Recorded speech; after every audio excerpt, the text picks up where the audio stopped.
do remember to do this, because by default it'll be a lower resolution. That's kind of like a sad panda moment. So you know, you bought this expensive drone, use the resolution. So in this case, 4K is what I'm selected, and you can choose the frame rate down the bottom right there. I'm going to choose 60 frames per second, just so I've got that at the full frames per second right there.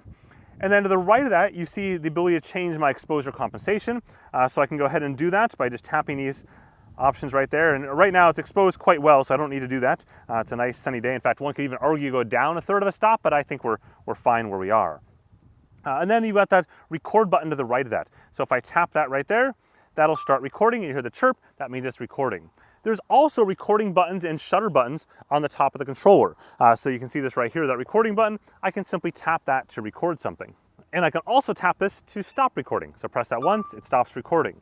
Now looking back at that film strip icon there, if we go down to slow motion, you'll see these as slow-mo modes. So basically slow motion modes means it's just gonna record more frames per second. So if you go down to the bottom now, you see the res and FPS. I can do 1080 at 200 frames per second, or I can do 4K at 100 frames per second. Now keep in mind that generally speaking, most shows, etc., most YouTube, all that fun stuff is generally played back at 30 frames per second. I know you can debate that all you want, but just for simplicity's sake, 30 frames per second.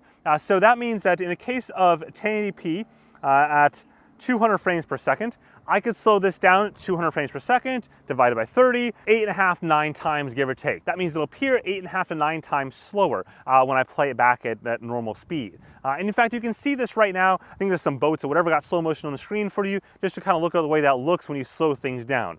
We're not shooting this. I would not shoot in this mode all the time though, by the way. Just shoot in this mode when you need to, because there's other trade-offs to be made. For example, you can't do active track in this mode and things like that. So I would go back and just shoot in normal mode unless you're trying to shoot something that you want to look epic once it's slowed down.